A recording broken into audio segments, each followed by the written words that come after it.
Hi, my name's Rick Ufford-Chase, and I'm the Director of Newport Downtown Development, and you're watching Newport Connects, a look behind the scenes at what's going on with Newport Downtown Development.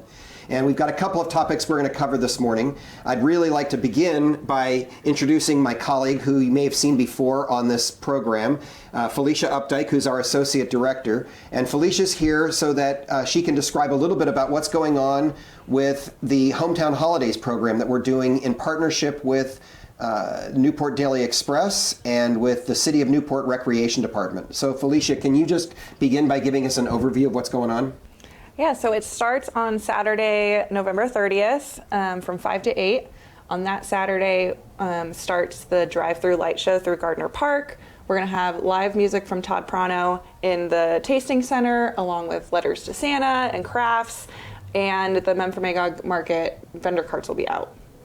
So really what we're doing is trying to bring all these folks in the area to downtown Newport on Saturday nights. We'll have a bunch of the stores will stay open later, and we'll make the center of the energy that building, the Tasting Center, which is located right where Central cuts off of Main Street across from the Urgent Care building. Mm-hmm. So, okay, what happens the second week if we've got the music and those activities on the first week? So the second week is also the night that Santa and the tree lighting in Parmelo Park happens, starting at 4 o'clock, and then us starting at 5. We have the NEK Train Express starting at the State Building. Every half an hour, they're going to take off and go through the light show, go through downtown, and then end at the Goodrich Memorial Library, where Joanne will do a reading of the Polar Express. So that's that fun little train that people have seen, the NEK train. That's a trackless train pulled by a tractor that's made to look like a train. It's pretty fun, actually. You have to sign up, though, for that, right? Yes. Sign up online on discovernewportvt.com for your time slot, because every half an hour they can take 36 people, and already a couple time slots have sold out. So no cost, but we'll be taking donations to help Newport Downtown Development defray the cost of the event. But you can just sign up online to make sure that we're not overloaded and people aren't standing around for an hour waiting to try and get on the train. It can hold about 35, 36 people at a time. And then we're doing the train again the following week. The same thing on December 14th as well. The train, the live drive-through, music, letters to Santa, the carts, and then Eden Specialty Cider is also going to be doing tastings in there as well. All 3 weekends. So the point really for all of this is to begin to try and bring back a sense of what it meant for people to come and shop in downtown Newport in preparation for the holidays. So, come check out All About Home and buy gift certificates at the Green Mountain Natural Food Store and Cafe, and go to Rad Rags to do your shopping, which has amazing clothing, and the Mac Center for the Arts. And now I'm in trouble because I'll probably forget some, but there's some really creative businesses on Main Street that are great options where you can support local businesses and come up with unique gifts. Anything else you want to add about those 3 weeks, the 30th of November, the 7th, and the 14th of December? No, if a time slot is sold out, feel free to email me through the website or message us on Facebook, and we can start a wait list in case people cancel. But again, it's free to everyone. We're just taking donations to cover the train. So we're just trying to make it really festive. Thank you, Felicia. Thanks to Felicia, and especially to Colin Matthews, who is the chair of our economic development, wrong committee.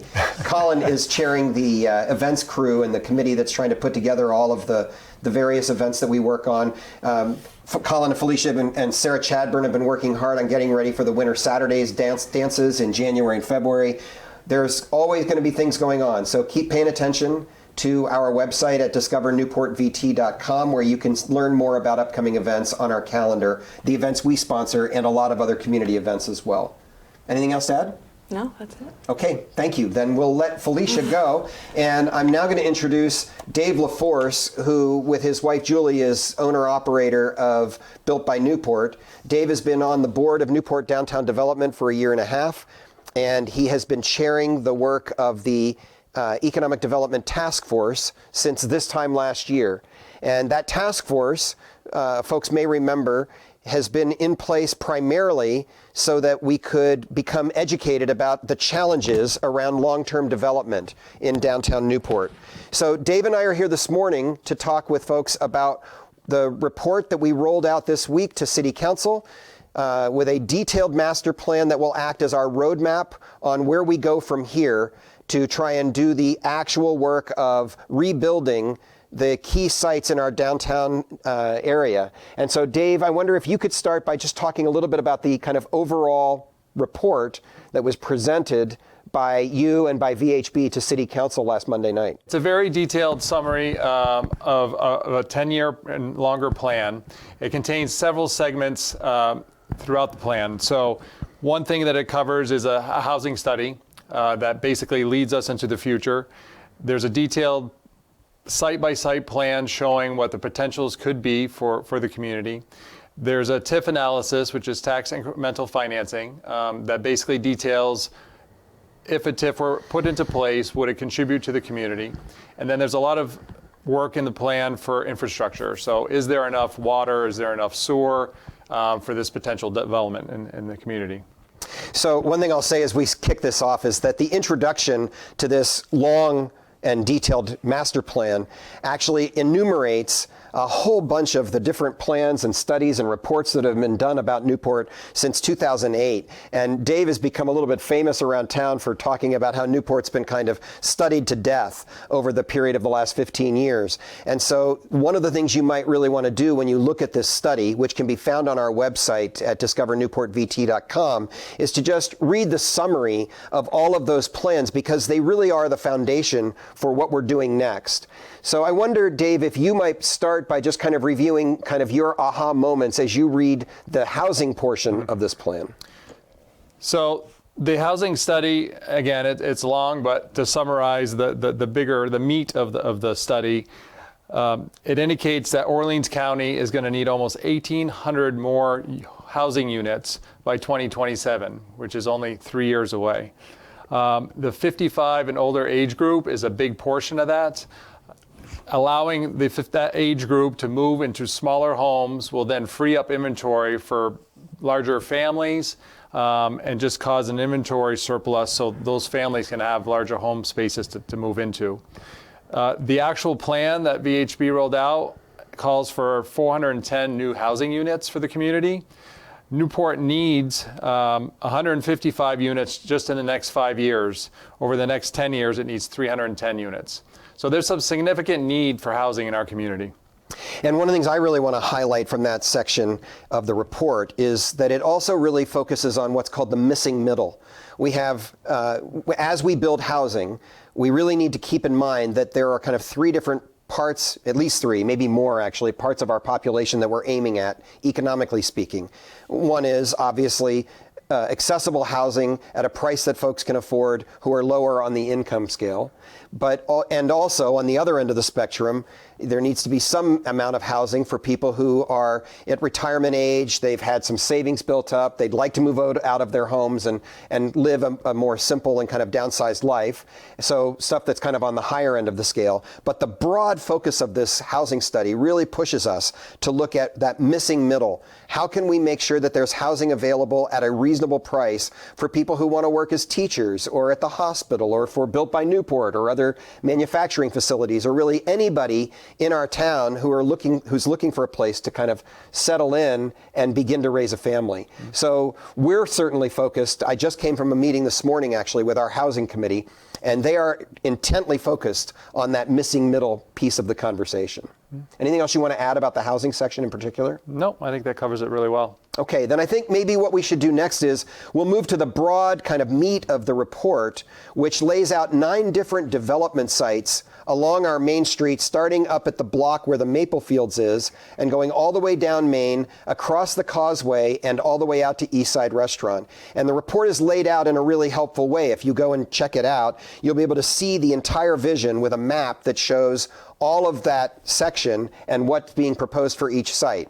And I want to be clear, the report does not try and lay out exactly what every building will look like, but it shows spatially how many stories we're talking about, the kind of use, which part of it is parking, which part of it is retail, which part of it is residence. It shows kind of what's possible from a zoning perspective and kind of a highest and best use possibility for each of those sites. So starting at the across the street from the Maple Fields and what was the Family Dollar store, maybe Dave, you could start us out with a brief description of what we've got in mind there. And I'll just add to your point, when VHB worked on this plan, it was really looking at the community at a 10,000-foot view and not specifying exactly what was going to go into every retail space. So there are two specific areas that they did concentrate on, which is the grocery store that's currently on the Waterfront Plaza, and also the pharmacy. So those are two unique things in the community that we really want to call out in this plan.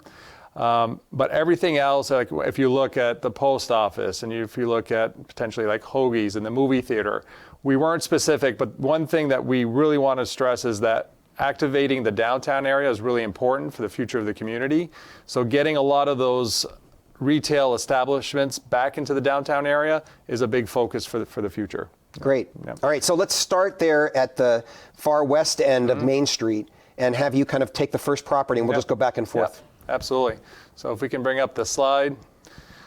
So like Rick mentioned, this is the area directly across from the Maple Field. So it's on the corner of School Street and Main Street.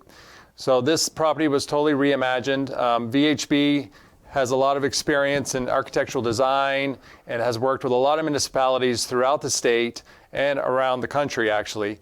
And one thing that they really wanted to focus on this is the entry point to the city. So they really want to have a solid foundation on the corner as you enter Main Street to just beautify the community.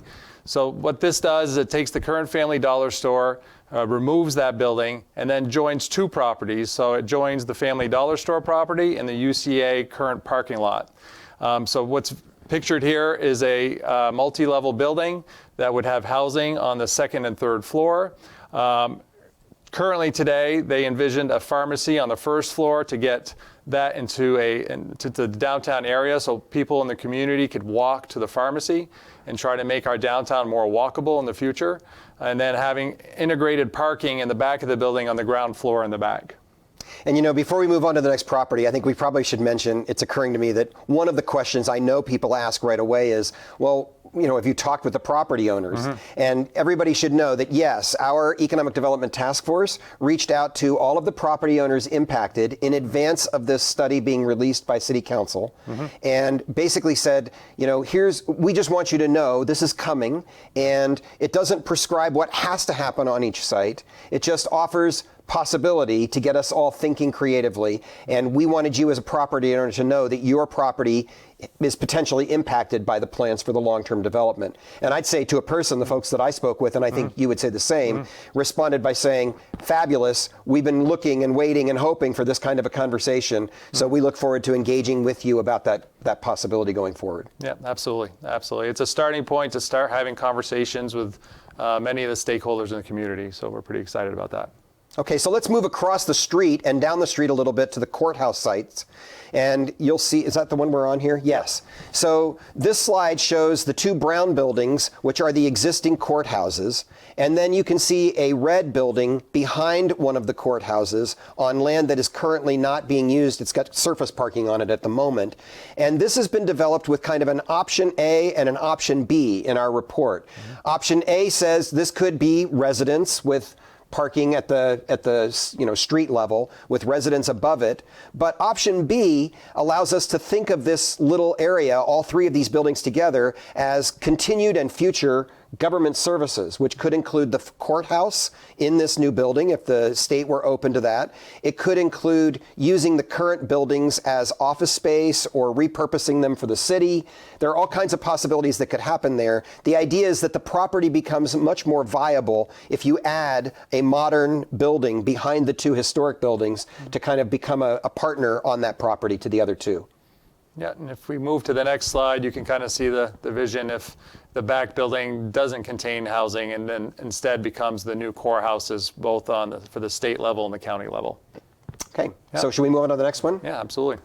So the next slide takes us over to the municipal area. Do you want to just refer to that one, and maybe we could do all three of those things together? Yeah, so this reimagines this site. So what the proposal is putting a new building directly behind the current municipal building office, which would, again, contain housing on the second and third floor, and then parking underneath. and then a proposal for putting a double-decker parking facility where the current parking lot is right below the municipal building along the lake. And the intention there from VHB was to make the front of that more appealing for the folks that are looking from the lake up. So, designing that structure so it's more appealing where you don't see cars.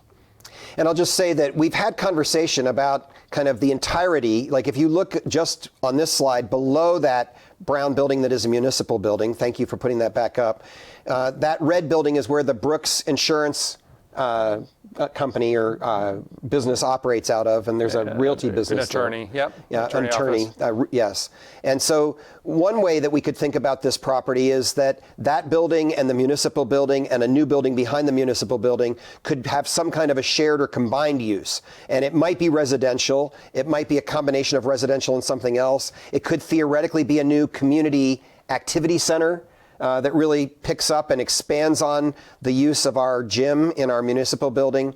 And the last thing I'll say about that slide is that parking lot, many folks don't know, is actually the lower lot that's closer to the lake, is owned by the state.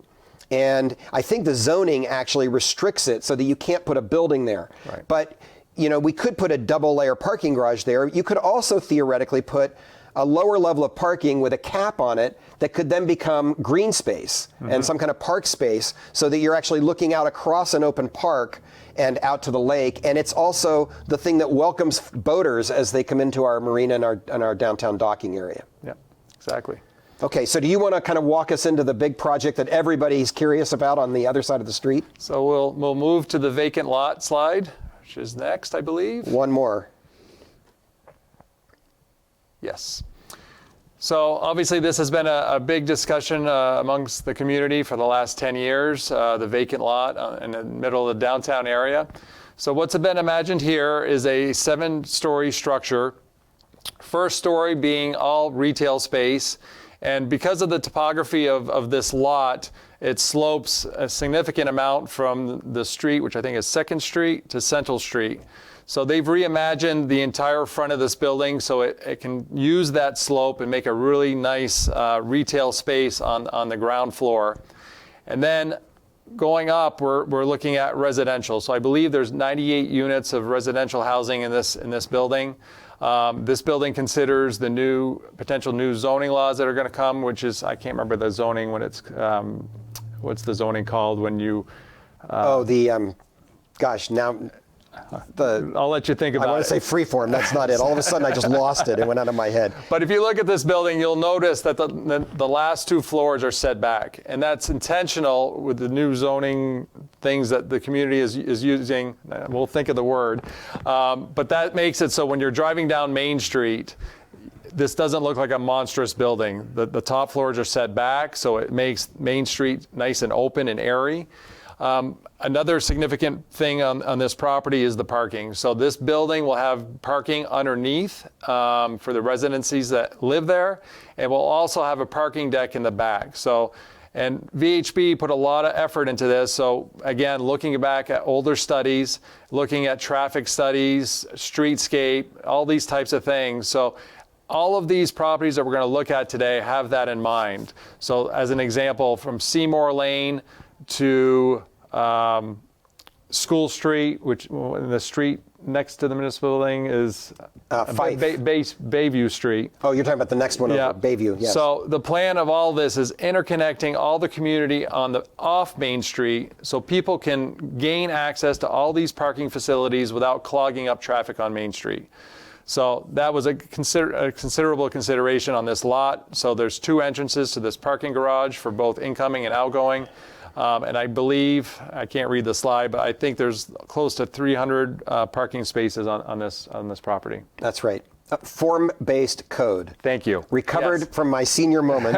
It's called form-based code. That's actually the code that was written a decade ago following the RUDAT report and the recommendations of the RUDAT report that many people will remember from back in 2009 to 2011. Correct. So the other thing I'll just mention about this is that actually, if I understand it, and correct me if you think I'm wrong about this, Dave, the first level of this 7-story building is below grade primarily parking, and then there's 6 stories from grade up. Is that correct? So it looks like a 6-story building from the street, though it would have a level below ground, if I understand it correctly. Yep. So we're very excited about this. It really does respond to the central need, the priority need for housing in downtown Newport. Eleanor Legere, who's the owner-operator of Eden Specialty Ciders, has said repeatedly, none of our businesses are going to thrive until we create a healthy residential downtown. And that's really this proposal, this full report, really puts housing at the center of everything. And it's also about making a walkable downtown. So that's really critical to allow folks to go to restaurants, go to stores. They don't have to use their car. They can hop on a bike, hop on the bike path. There's a lot of consideration in this plan about those things. So we're about halfway there. Let's keep walking down the street. We're going to bounce back across the street now to the J.J. Newberry building. Yep. And that building, you can see on this map, if you understand that street, the cross street there is Seymour going up the hill toward the bluff that looks out over the lake. And then the state building is across that narrow street. And that red building that's being proposed would take up what is currently the J.J. Newberry building and also the building that's currently owned by the Spates family, the Spates business, and is currently housing offices for some of our nonprofit organizations in town. And so this proposes parking and then some office or retail. Again, the goal here being that we're not displacing our existing offices and businesses, but trying to find ways to relocate them and to make it a more kind of compelling and inviting space. And then above, residents, and some of us, so it's not delineated on this map, dream of, you know, a restaurant with a rooftop venue or something that looks out over the lake and really becomes a central location that invites people into the downtown. Yep. Anything else you want to add about that one? Nope, they covered it. All right, then let's talk about your baby, because you're really invested in the next one, which is over on Coventry. Yeah, so there was a big change on Coventry Street, which we're really excited about. So this envisions a drastic change. As you can see here, what's envisioned here is a village market for a grocery store, and then a reconfiguration of that whole property from basically what the current post office is all the way down to where the current Jimmy Quick is. A big change here is actually creating a new truck route which actually follows the railroad and parallels the railroad to get that truck traffic off Coventry and off Main Street and pushing it further down Main Street. As many of you know, if you've been waiting for ice cream at the Pick and Shovel, you can kind of understand that the constant truck traffic makes it a dangerous street, doesn't make it really friendly for walkers or bikers. So this envisions getting that truck traffic off Coventry and then reconfiguring Coventry to be an extension of downtown Newport. So new treescape along the whole street, making it more pedestrian and bike friendly. Anything else to add to that? No, I think it's a really dramatic understanding of what we could do with that facility that I think VHB has been very creative about, and it really expands my thinking about it. And what will be nice now, as you're standing getting your ice cream, you'll actually be able to see the lake because everything will be opened up there. And then I think this is a good example of talking about current businesses. You know, this is the foundation of us having conversations with current businesses that exist today and talking about solutions on, you know, if they're not there, where can we move them to give us a bigger, better future for the future of downtown Newport. Okay, and then we've got 2 sites to go. We're going to cross the causeway now and take a look at what has been the waterfront plaza owned by the Pomerleau Realty Company. And you can see here a pretty dramatic reimagining of that site also. What we have in mind here is residences that are looking to the lake. So we turn our backs to the street and the railroad instead of to the lake the way it currently operates. I'll just say that we had dinner with some of the folks from Pomerleau last night, and they were excited about this idea and really pleased to be invited into that conversation.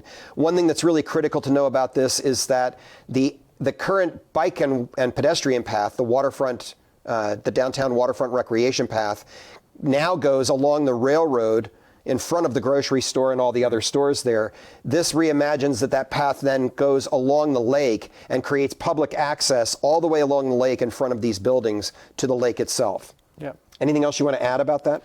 Yeah, and there was a big effort on all of these buildings where, again, parking is included underneath the buildings. And that serves as two things. It removes the visibility of cars when you're driving by that site, and it also protects that site in case there's a catastrophic 1,000-year flood. And then finally, we'll move to the last site, which is what's currently Eastside Restaurant. And what's being reimagined here is something that I think has been on the mind of Dina Gray for quite some time, actually. Here what we've got is a hotel that would be built on the site where the current restaurant is, that would incorporate the restaurant or include the restaurant as it's built there. And then I think 44 units of condominiums that would be there as well. And then really developing that site as a marina. And you can see on the right-hand side of the slide some protected area because there are wetlands on that property. So this takes into account the fact that there are wetland considerations there. You want to add anything about that one?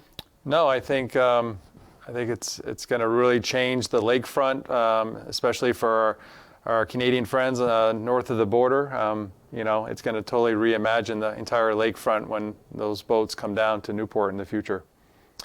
So there you go. That's 9 projects all the way down Main Street and across the causeway and all the way out across the waterfront plaza. And I want to be really clear that this plan is not an overnight proposition. Right. There's a lot of consideration that's going to have to go into it. We're open in terms of community engagement right now about people's ideas on how to improve it. And we've already been getting that engagement with some very helpful suggestions that I suspect will be incorporated into the final version that the council has acted to act upon in December. And once that thing exists, it becomes a roadmap, which isn't to say that you can't deviate. We may know about where we want to go, but conversations with developers, with property owners, considerations around wetlands and what can be done with public money and what can't, and how do we pull all these things together. It's going to be a long, steady hike to get us from here to the kind of vision that we've just laid out with the help of VHB for the downtown. This is at least a 10-year plan and probably more. And the last section of the report lays out a basic description of tax increment financing, which we suspect will have to be one of the primary tools that we will use to make the public infrastructure investments. So I won't rehearse that today. We've gone on long enough. We'll come back and have more conversation about that in the future and certainly let everyone know about what the next steps are. In the meantime, please do go to discovernewportvt.com and scroll down on the front page, and you will find a link to this full report so you can read the plan yourself, and another link to a survey so that you can give your feedback. Please give constructive feedback because we are really open to it, and we'll be taking that feedback until Wednesday of next week. And then Dave's team with the Economic Development Task Force will actually try and make sense of that and parse it in a way that is kind of intelligible and usable kind of in a compact package for VHB to make the final report that they'll be presenting. Yeah, and we would definitely encourage folks, if you're not internet savvy and don't want to participate through the survey, Monday evening at 6 o'clock in the library in downtown Newport, we're going to be having an open forum so you can come and share your thoughts on the plan. Thanks for mentioning that. I'd forgotten. So that's it from the kind of behind the scenes look at Newport this week. And do remember to go online and sign up so that you can get your family on the Newport Polar Express that we'll be doing during the second 2 weeks of Hometown Holidays. And we hope you'll come out, bring your families out, and be a part of supporting downtown Newport during the holiday season. Perfect. Thanks very much. Thank you.